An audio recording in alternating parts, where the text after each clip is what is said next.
الله وبركاته، ازيكم عاملين ايه؟ يا رب تكونوا بخير. النهارده هنعمل وصفه سهله جدا. هنعمل دبابيس الفراخ بالخضار بطريقه سهله وجميله جدا. عندنا هنا البطاطس مقطعه مكعبات وبصل واي خضار عندك وكوسه وفلفل الوان على اخضر على حامي. وهنا عندي معلقتين صلصه كبار، وعندي هنا معلقتين كاتشب، وعندي هنا التوابل بتاعتنا الملح والفلفل الاسمر والثوم البودر والبصل بودر وشويه زعتر وشويه بابريكا ومكعب مرق دجاج والبهارات السبعه بتاعتنا. وعندنا هنا الصويا صوص الغامقة، وعندي هنا الدبابيس الفراخ غسلتها ونضفتها حلو قوي. تعالوا نشوف هنعمل ايه. اول حاجة هنا جبت بولة فاضية هنزل عليها بالتوابل بتاعتنا. الزعتر هنا بيدي نكهة حلوة قوي، جربوا تضيفوه على الفراخ بيدي طعم حلو قوي جميل جدا. هنا نزلت بالتوابل بتاعتنا، هنزل عليها بمعلقتين الصلصة،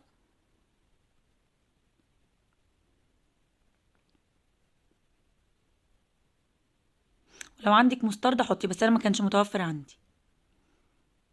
وهنزل هنا بمعلقتين الكاتشب،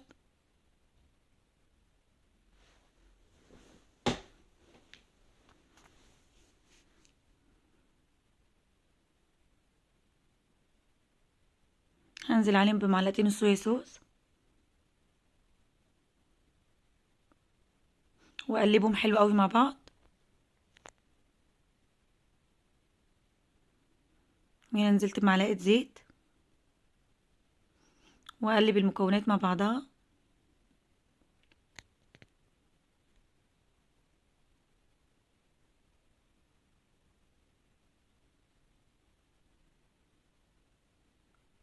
وهنزل بدبابيس الفراخ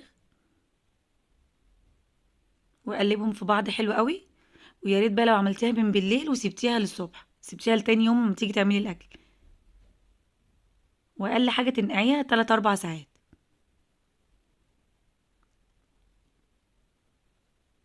بالشكل ده كده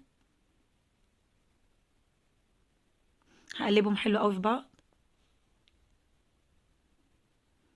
هنا كده انا تبلتهم كلهم وهشيلهم بقى في التلاجة لتاني يوم تكون امتزجت كويس وخدت الطعم كله من بعضيه. هنا اطلعهم في طبق عشان اشيلهم.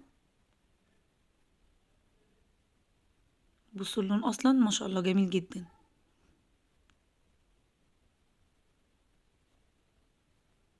وهتبل الخضار برضو عشان ياخد الطعم.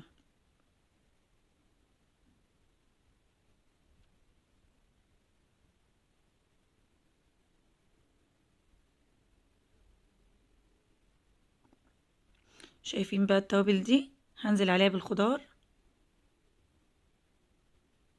الخضار برضو يتنكه بالتوابل بتاعتنا والخلطة بتاعتنا دي بيدي طعم حلو قوي.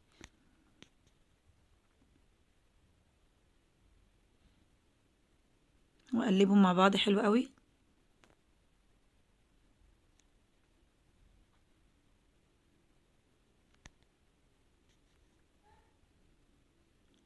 هنزل ببقية الكمية.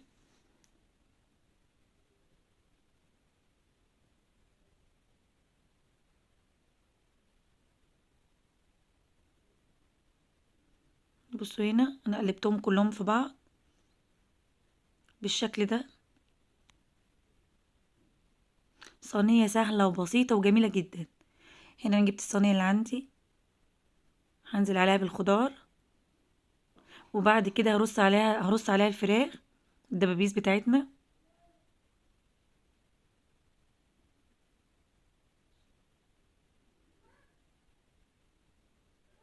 هرش هنا بس كده معلقتين زيت بالشكل الجميل ده. بصوا اصلا الالوان ما شاء الله جميلة جدا.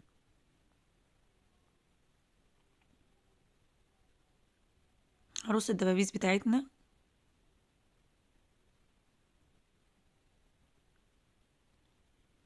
بالشكل ده.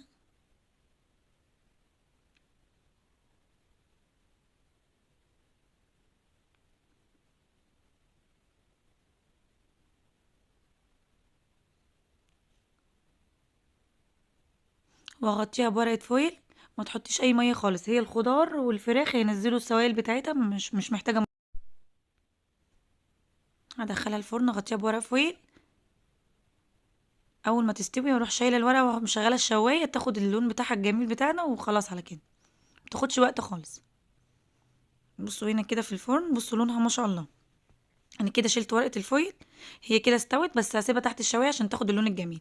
واعمل هنا رز بشعريه. حطيت ماده دهنيه وهنزل بالشعريه واقلبها كويس لغايه ما تاخد اللون الذهبي الجميل.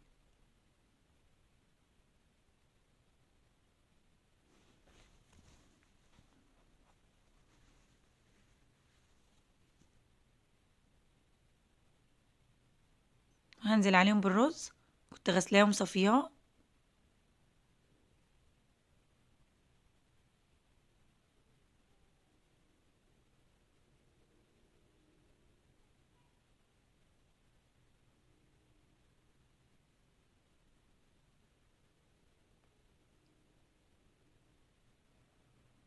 وافضل اقلب فيه لغايه ما الرز كله يتشمع بالماده الدهنيه.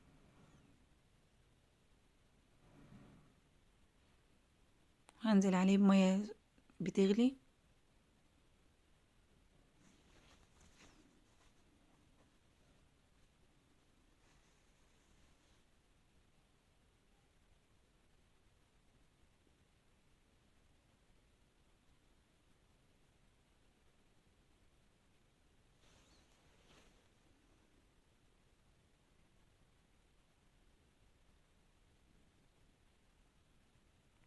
وهنزل بمكعب المرقه وشويه الملح.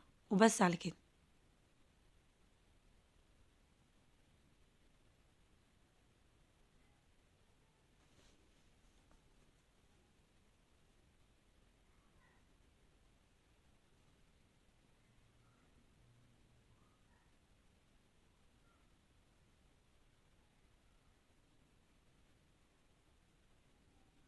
وهنا كده الصينيه بتاعتنا كانت استوت. بصوا ما شاء الله لونها جميله جدا.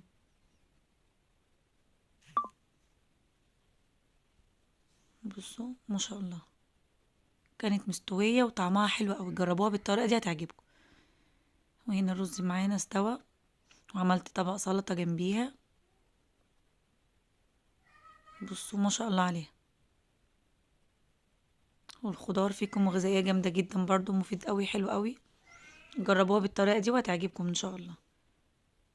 بصوا ما شاء الله مستويه وحلوه قوي. ما تنسوش تعملوا لايك واشتراك في القناه. والسلام عليكم ورحمه الله وبركاته.